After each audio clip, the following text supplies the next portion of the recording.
automático. Não, aqui é só mesmo sobre o nosso bairro, a constituição do bairro, o trabalho do museu, né? Que você já sabe, tá dentro disso junto.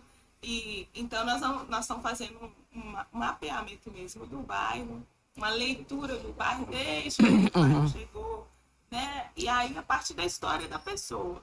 A gente está fazendo isso a partir da história do indivíduo, né? Porque a gente valoriza. A história do indivíduo conta a história do coletivo. Tá? Quando você chegou aqui, né? Você nasceu aqui, seus pais vieram para cá, por quê? Então tudo isso vai ser pontuado dentro da entrevista para a gente entender o todo do bairro. Como o bairro começou, né? Como é que era há uns 40, 50 anos atrás, como era aqui. Então, entender esse processo e depois fazer uma leitura dentro da dinâmica da cidade, o que era a cidade naquele momento, naquele período, vai ajudar a gente a entender o processo de formação do bairro. Então, a entrevista vai começar com você dizendo seu nome, né, a sua idade. Seu nome completo? Nome completo e a idade, a atual profissão. E aí a gente daí por diante eu vou falando um pouquinho, queria que você contasse um pouquinho. Você nasceu aqui? Não. Então, aí de onde você veio, por que veio, por que sua família veio para cá e como vocês encontraram a cidade. A partir daí a gente vai chegando aqui no bairro. Depois você morou em algum outro lugar aqui. Então, bom dia, né? Bom dia, meu nome é José Nunes da Silva, tenho 62 anos, esse mesmo vou completar 63, né? Graças a Deus. Moro aqui na comunidade, tem 58 anos. Eu nasci num córrego daqui de Valadares, que é o Córrego dos Pintos. Então é o seguinte, minha família saiu de lá, motivo, trabalho, que não existia. Meu pai era um lavrador e, né, mas o serviço que tinha capina, roçar, cortar lenha. Então, meu pai era casado com 3 filhos na época, agora nós somos 4, o outro nasceu aqui no Carapina. Então é o seguinte, nós viemos para aqui. Quando nós viemos, o meu pai havia alugado uma casa na Rua Caratinga. E quando nós chegamos na cidade, por exemplo, era umas 4h30 da tarde. Aqui no Carapina não tinha água, não tinha luz, não tinha nada. Quando nós chegamos aonde a gente ia residir, né, a partir daquele momento, a senhora que era proprietária da casa perguntou ao meu pai se aquela mula na época que trouxe a nossa mudança, inclusive com a irmã dentro de um balaio para completar a carga, né? Para não dar pisadura no animal. Ela perguntou se aquela era a mudança do meu pai. Aí o meu pai respondeu que sim. Aí ela deu as costas, abriu uma gaveta, puxou e pegou o dinheiro que o meu pai havia pago ela 2 meses de aluguel e devolveu para o meu pai. Falou para ele o seguinte, que ia devolver o dinheiro, que ele não tinha condição de pagar o aluguel da casa dela. E aí a minha mãe disparou a chorar naquele momento e apareceu um cidadão lá da época, o seu Cândido, né? Que é daqui do morro, pai da Nete, dos meninos lá da Rua Caratinga. Aí falou com meu pai assim, olha, tem um cidadão ali, meu amigo, meu vizinho, ele tem uns cômodos para alugar, que era na época o Zé Enfermeiro. Aí nós, ao chegarmos lá, conversamos com o Zé, meu pai conversou com o Zé Enfermeiro, na época eu tinha 5 anos, conversou com o Zé Enfermeiro, ele falou assim, olha, meu filho, os meus cômodos, eles estão todos alugados. Mas tem um companheiro meu ali, no prosseguimento da Inhapim, ele chama Alexandre. Ele toma conta de umas casas do pessoal ali da Avenida Minas Gerais e ele tem uma casa ocupada lá.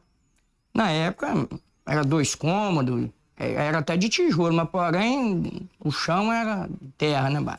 Chão batido, fogão a lenha naquela época. Chegamos lá, já estava escuro, né? Tinha luz no muro. Aí conversou com o cidadão, perguntou na época, você tem lamparina, né? Naquele tempo, lamparina de querosene, lampião. Meu pai, tenho. Vassoura? Tenho. vassoura, mas é cortada no mato, né? Aquelas coisas lá, e amarrado no pau, né? É isso aí. Aí, não, meu pai, eu vou pagar o senhor. Não, amanhã a gente conversa. Hoje você vai cuidar dos seus filhos, né? Agasalhar seus filhos, dar um jeito aí, fazer comida para eles. Tem um fogão a lenha aí, ó. Tem uma lenha ali. O fogão tinha uma chapa de ferro de 3 furos. Aí minha mãe, nós desarriamos, descarregamos coisa. Na época, a cama da minha mãe era 2 cavaletes, 4 tábuas e um colchão cheio de palha de milho, né? Enchia de palha de milho para dormir. E a dos meninos, era a minha da minha irmã, 2 esteiras, né? E a coberta é aquela que quando você rebuça o pé, a cabeça fica de fora, né? Antiga bicicleta. Então, começamos, né? Minha mãe e tal. No outro dia, meu pai acertou com um cidadão e aí começou a procurar emprego. Mas, como meu pai era analfabeto, assinava com a cabeça do dedo, na época, a Vale estava contratando pessoas, mas ele não conseguiu, ele era um cidadão forte. Aí esse cara que tomava conta das casas falou assim, olha, o que acontece? Você é um cidadão forte, mas eu trabalho na rua descarregando caminhão. Eu vou te levar, lá você vai ganhar dinheiro, porque agora tem muito trabalho, você vai ganhar dinheiro, aí aquelas coisas que derramam, feijão, arroz, eles dão, o dono do armazém dá pro chapa e não sei o quê. Mas só que você não sabe carregar saco na cabeça, eu vou te ensinar, porque chapa tem que carregar saco na cabeça e não no ombro, igual meu pai lá na roça, carregar no ombro, descarregar animal, enfiar debaixo, carregar no ombro. Aí levou meu pai pra rua e meu pai aprendeu a trabalhar com ele, carregar, descarregar caminhão, fazer pia e foi tocando pra frente. Aí depois de lá, nós moramos uns 2 anos do lado de lá, passamos a morar pro lado de cá. Aí veio a ser prefeito de Valadares. Na rua Itaiomi. Aqui na rua Itaiomi, lá onde mora o Nilson. Nós moramos ali.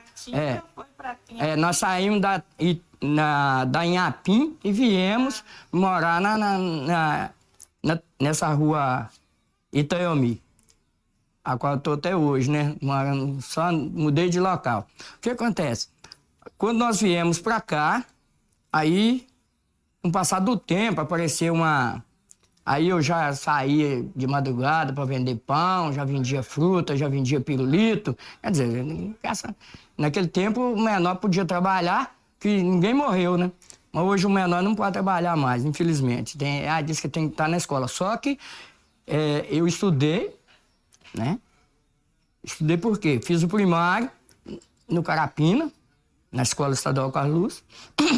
Depois eu fiz admissão ao ginásio, fui ajudado pelo Padre Eulário, que Deus o tenha, né? Ele me ajudou muito. Eu não tinha condição de pagar nada e ele me ajudava, pagava para mim. E eu consegui fazer até o 2º ano, por exemplo, de ginásio. Graças a Deus, isso me valeu muito.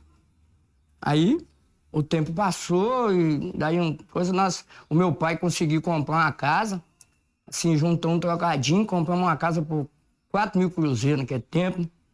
Aí deu 2 de entrada e ficou 2 para pagar 1 ano de prazo. Conseguimos pagar, mas quando o Ladislau Salles foi abrir rua no morro, que não tinha nem rua no morro, ele que abriu rua no morro, aí ele ia retirar a nossa casa, a casa que nós já havíamos comprado.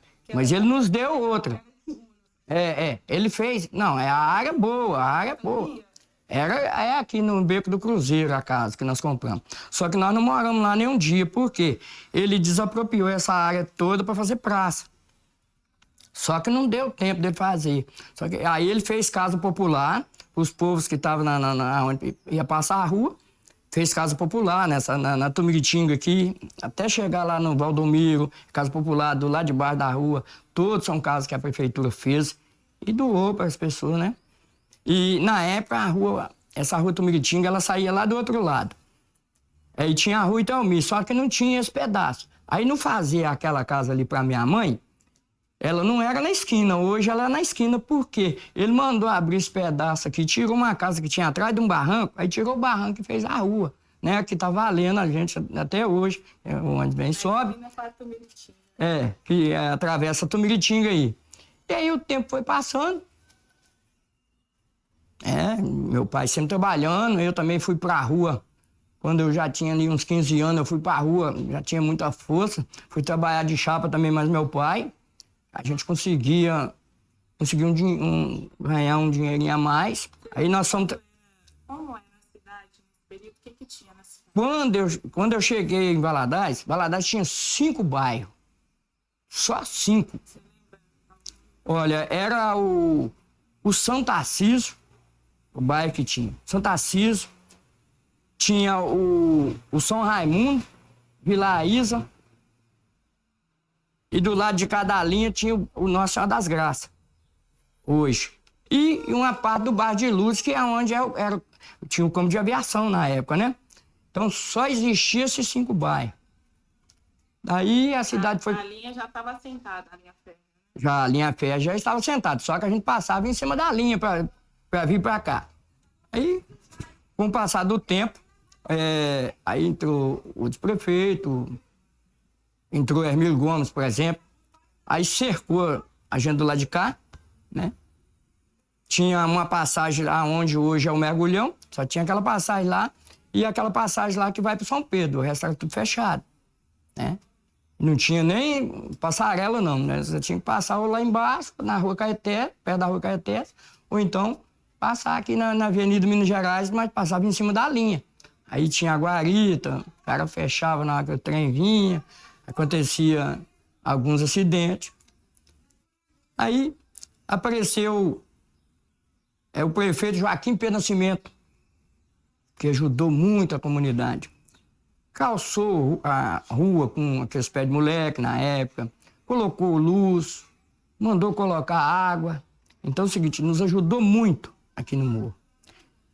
Aí depois disso veio um outro governo, né? A água, e aí a gente tem algumas histórias de outras entrevistas, né? Tá. Mas antes da água chegar, aí a gente buscava a água lá embaixo, né? Por exemplo, tinha um chafariz na porta da Igreja Católica, Nossa Senhora das Graças. Tinha um chafariz ali no pé do morro, tinha 2 aqui embaixo e um lá no Mané Sarmento. E um dentro do antigo esgoto, que é Santa Figênia hoje. Aí a gente pegava a água lá. Na Caetés. Na Rua Caetés com a Tupinambás. Então tinha o chafariz lá, a gente pegava mais lá, né? Porque para nós aqui é mais próximo. Aí, na época, mandaram colocar um chafariz no morro, para já melhorar um pouco, né? Quem buscava água na cabeça lá embaixo. Aí já tinha aquele agravante, né? A água demorava, tinha um horário de chegar, tinha que pôr as latas na fila na época. De vez em quando dava um brigão, amassava as latas tudo, e mulher brigando, menino brigando, todo mundo queria água, né? A água é o líquido mais precioso do mundo. Então todo mundo briga por causa de água.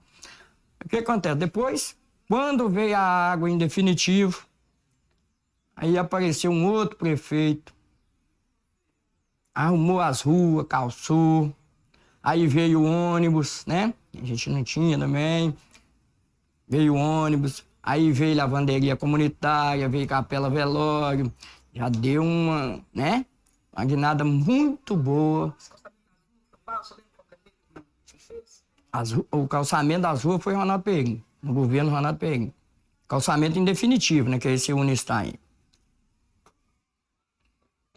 E assim, como você consegue descrever para mim, antes do calçamento, como eram as casas, se eram nesse formato que é hoje? Como é que é? Quando você chegou aqui no bairro, você já citou alguns nomes, né? Como José Enfermeiro, algumas outras pessoas que já estavam aqui. Você lembra de mais algumas pessoas? Como era esse lugar? Não, quando eu cheguei, a maioria das casas do morro era rebuçada de capim. Era de tábua e rebuçada de capim. É a minoria que era de tijolo. Daquele tijolo pequeno, né? O cara fazia o tijolo na casa dele mesmo, cortava no barranco lá, fazia o barro e fazia o tijolo. Aí tinha aquelas casas de enchimento, né? Barreada. Inclusive, aonde funciona o bar ali, quando nós compramos lá, a casa era barreada.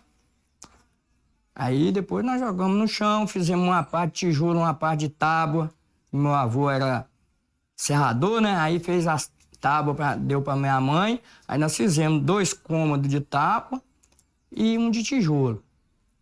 Com o passar do tempo, a gente, né, foi melhorando.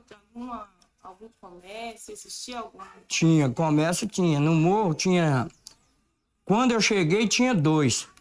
Lá onde é o colégio, era o armazém do seu Jerônimo.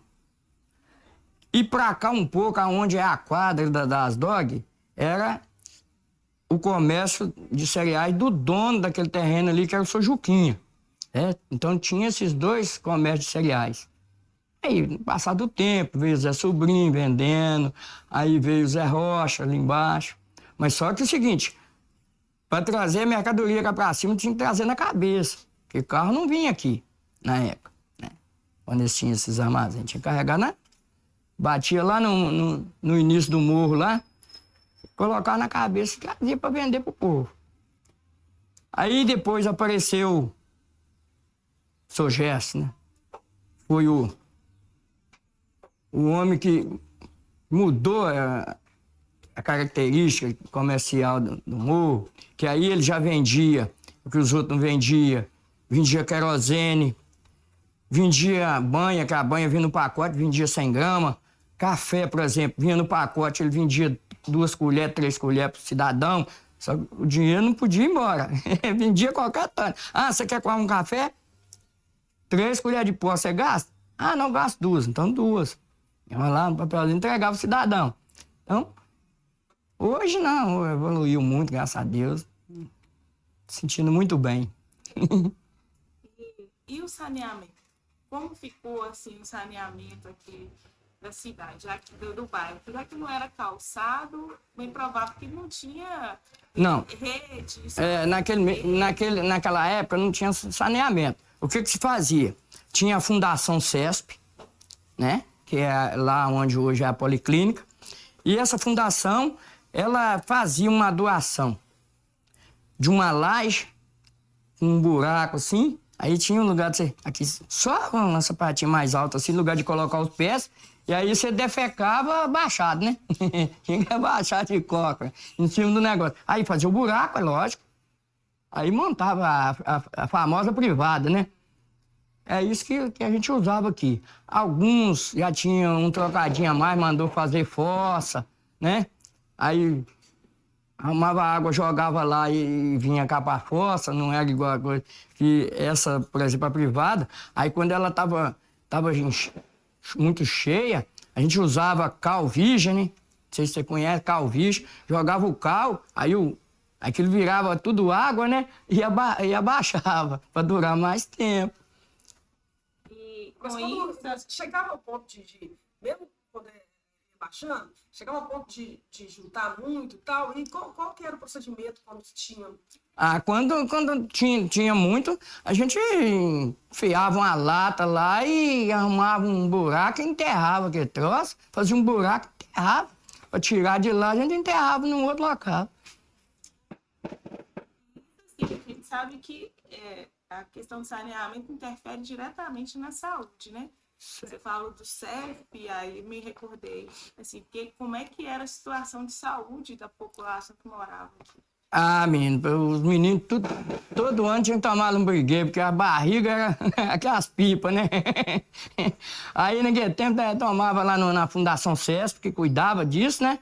Aí menino tomava BCG, menino tomava lombrigueiro, naquela época. Quando eu cheguei para aqui, eu não conhecia remédio de farmácia.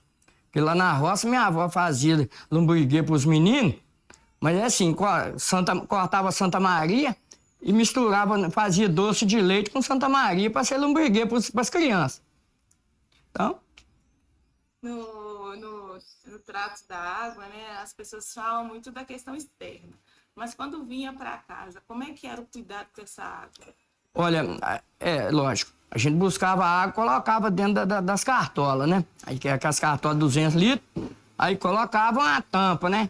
Uns que tinham pano, por exemplo, colocavam um pano e colocava a tampa em cima, coisa.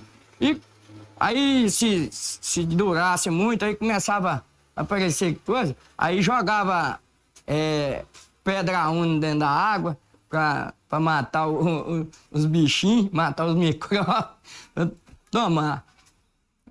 E as pessoas tinham algum cuidado, assim, como filtro aqui no bairro? Como é que foi? Não, aí algumas pessoas muito escassas tinham um filtro em casa.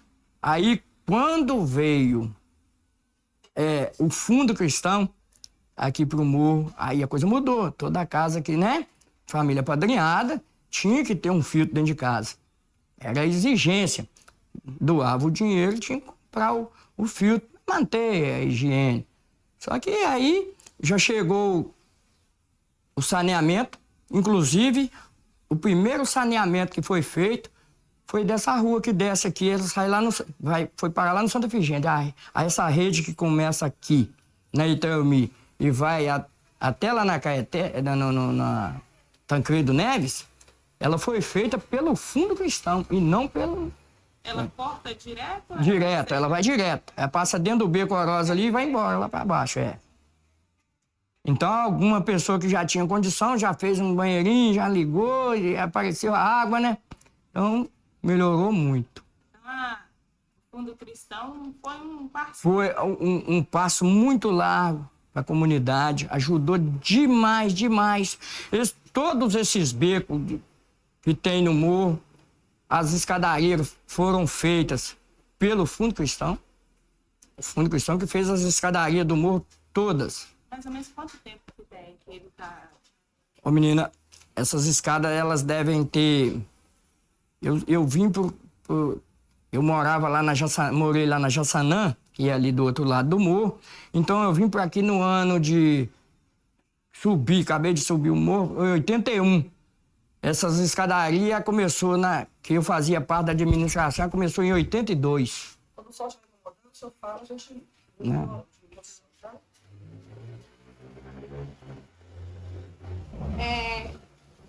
Assim, a gente falou do processo do bairro desde quando o senhor chegou, como era, e eu queria saber se o senhor percebe as mudanças, e dessas mudanças, qual que você considera o mais importante, que no seu olhar, qual que é a mudança significativa da comunidade? Não, eu acho que as 3 mudanças mais importantes que aconteceu na comunidade foi água, luz e o saneamento básico.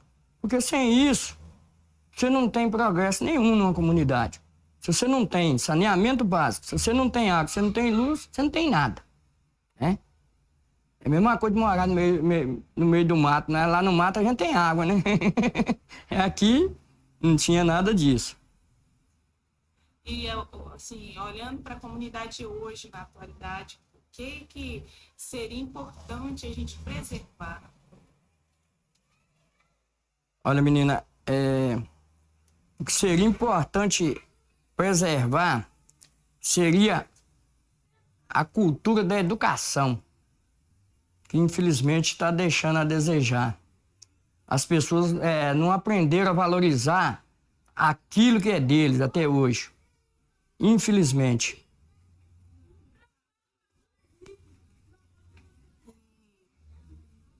Assim, o senhor falou na cultura e aí ampliou o meu pensamento, né?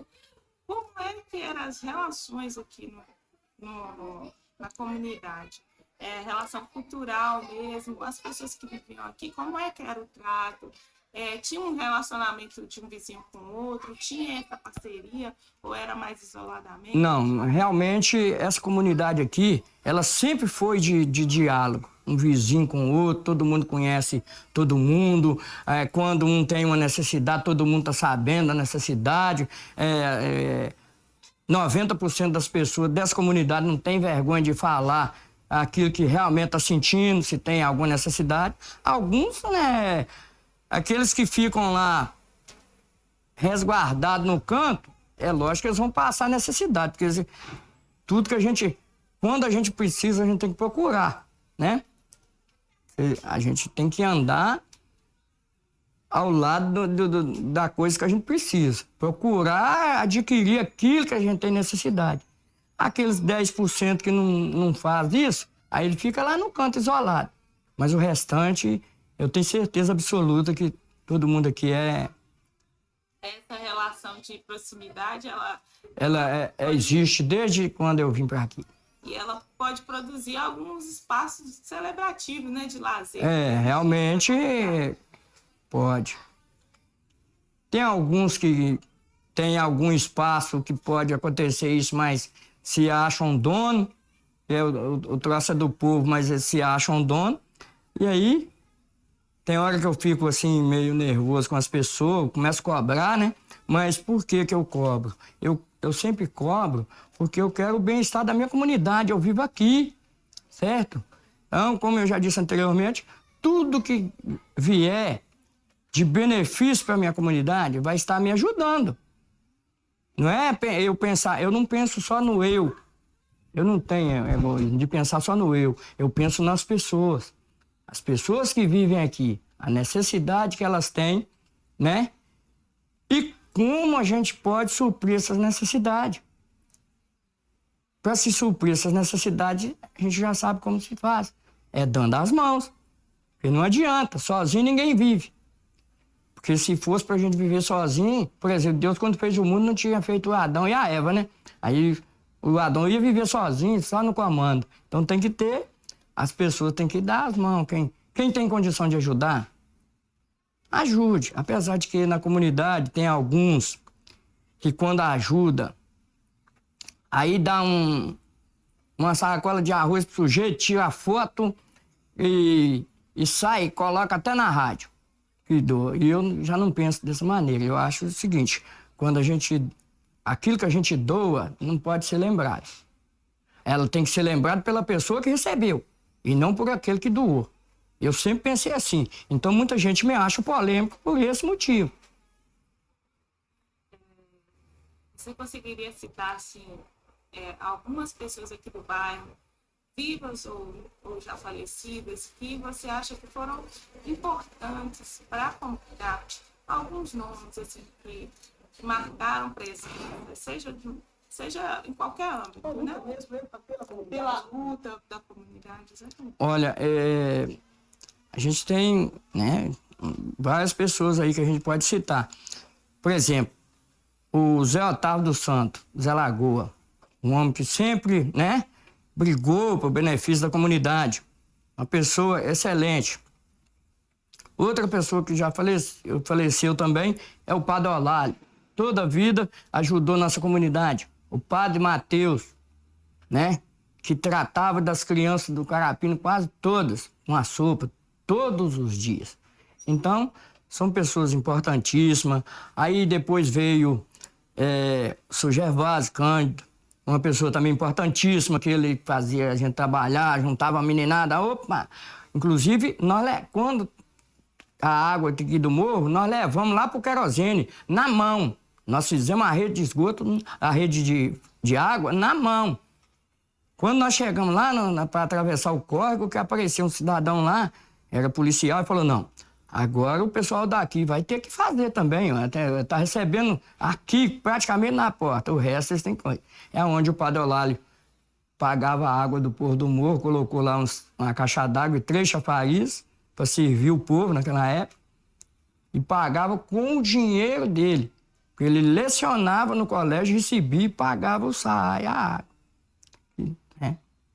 Então não era, na época não era nem salário, era Fundação CESP. E o salário, ele veio ser, por exemplo, do município, a partir do ano, parece que 90, 91, por aí, na administração do Rui Moreira. O SAAI, o abastecimento de água, pertencia que é a Fundação CESP, é uma fundação de americanos que vieram para o Brasil para ajudar. Então, na Guadavale, esses troços assim. Então, falou da fundação, eu volto as DOG, só mencionou ela 2 momentos, né? Só mencionou ela como as DOG, né? A Associação Samuel Domingues, e como Fundo Cristão. Você consegue explicar um pouquinho do que é essa instituição dentro da comunidade? Olha, para mim, foi uma das melhores coisas que veio para aqui, para ajudar o progresso da comunidade. Então, ajudava as famílias, criança que era padrinhada, tinha alguns que recebiam até moradia, né? Na época que a gente ajudava a administrar, recebia moradia. Por exemplo, casa que estava muito ruim, a gente mandava reformar. Né? Tinha a cesta básica mensal, tinha dinheiro, dava um chequinho para as famílias. Então, para mim, foi uma das melhores coisas que veio para o Carapina, na época, né? E a escola estadual Carlos Luz, que foi ampliada, porque na época que eu estudei era na igrejinha, dentro da sala da igreja católica. E não naquela escola grande que está ali, né? Então, eu acho que foi um ganho muito grande. 71, né? Que foi feito lá. Então, eu achei que foi... Era na escola e antes eu tinha citado que lá tinha uma venda. Como é que foi o processo da escola chegar naquele espaço hoje? Ali foi uma desapropriação que a prefeitura fez, as pessoas que moravam lá. A prefeitura precisava do terreno, juntamente com o local que é Asdog, hoje também. Aí o prefeito daquela época, né, falou com o pessoal, vamos combinar com o que vocês querem para sair, nós vamos pagar, né, em dinheiro, vocês podem comprar um outro local aqui na comunidade mesmo. Aí, inclusive, lá morava o seu Jerônimo, morava o Alcebiades, né? O Alcebiades morreu, o pai da Naná, né? O pai da Naná, do Divinão. Aí, o outro não, o pessoal dele saiu do Carapina. Aí, inclusive, tem um que o pessoal deles mora no Turmalina hoje. Então, tinha ali o seu Geraldo, que chamava, ele trabalhava na Impaz antigamente, Geraldo Mão de Onça.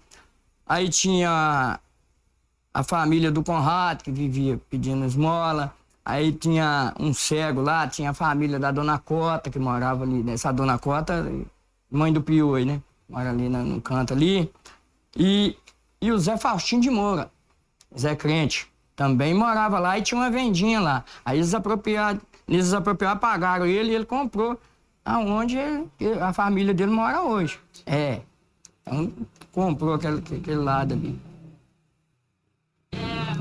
Falar um pouquinho da cultura no âmbito do lazer, né, do divertimento e do esporte. O que tinha na comunidade em relação a isso?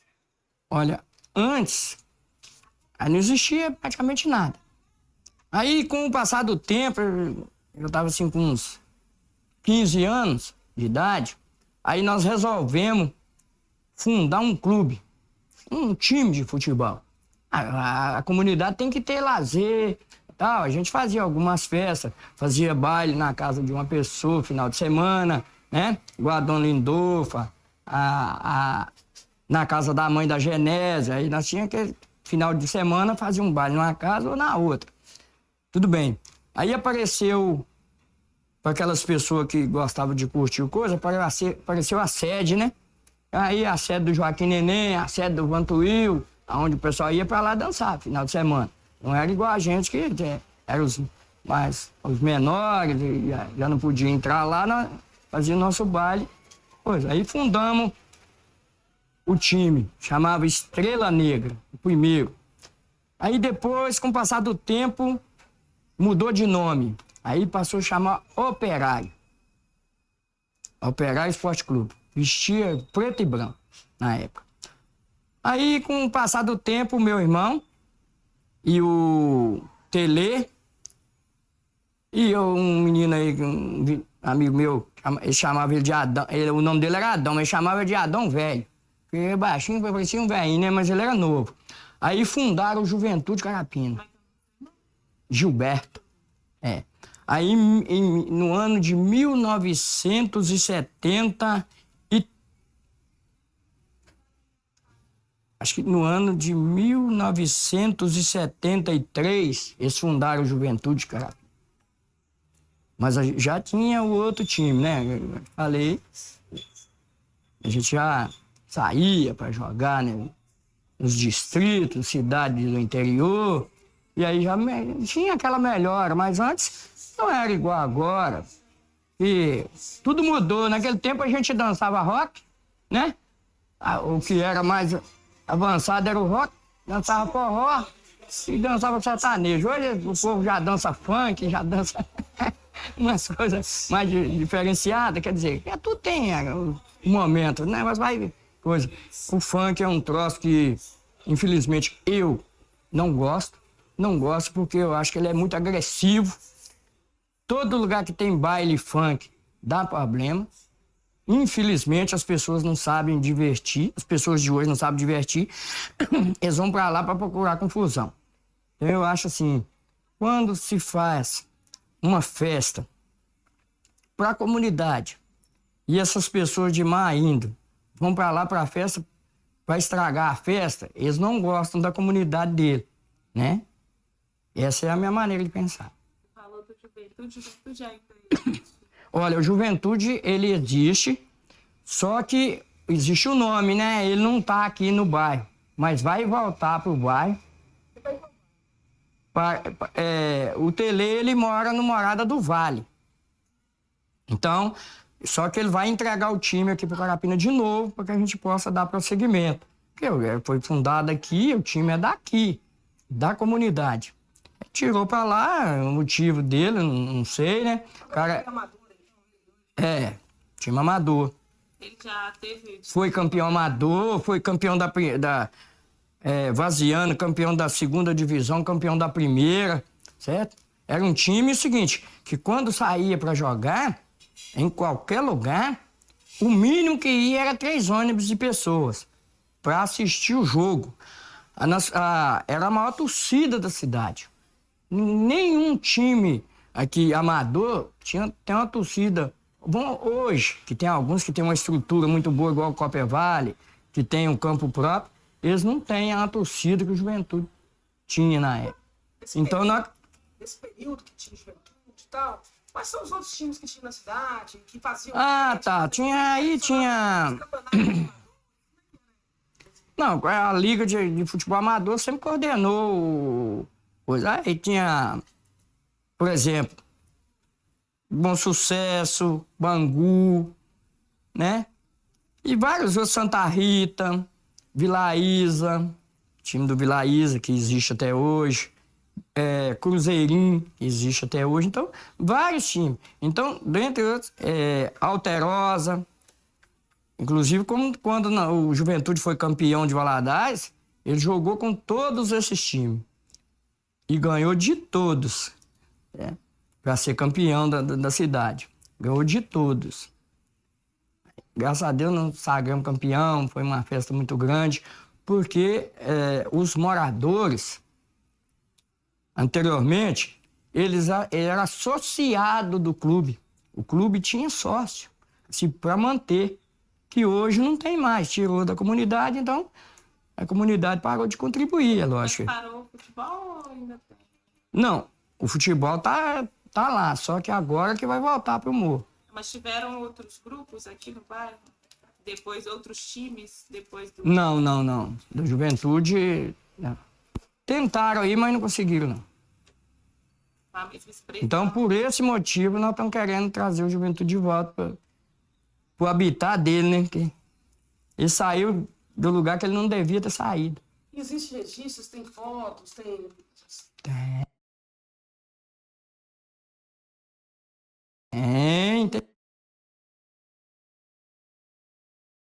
Tem tudo. Tem. Tudo. Quem tem esses... Olha, uma fica com o Tele, que é o presidente, sempre fica com o presidente. Ele mora no Morado do Vale. Hoje ele mora no Morado do Vale. Ele era morador do Carapina. Praticamente nasceu no Carapina, né? Então, aí conversando com ele há umas 2 semanas atrás, ele falou que vai abrir mão e trazer o time pro lugar dele de novo.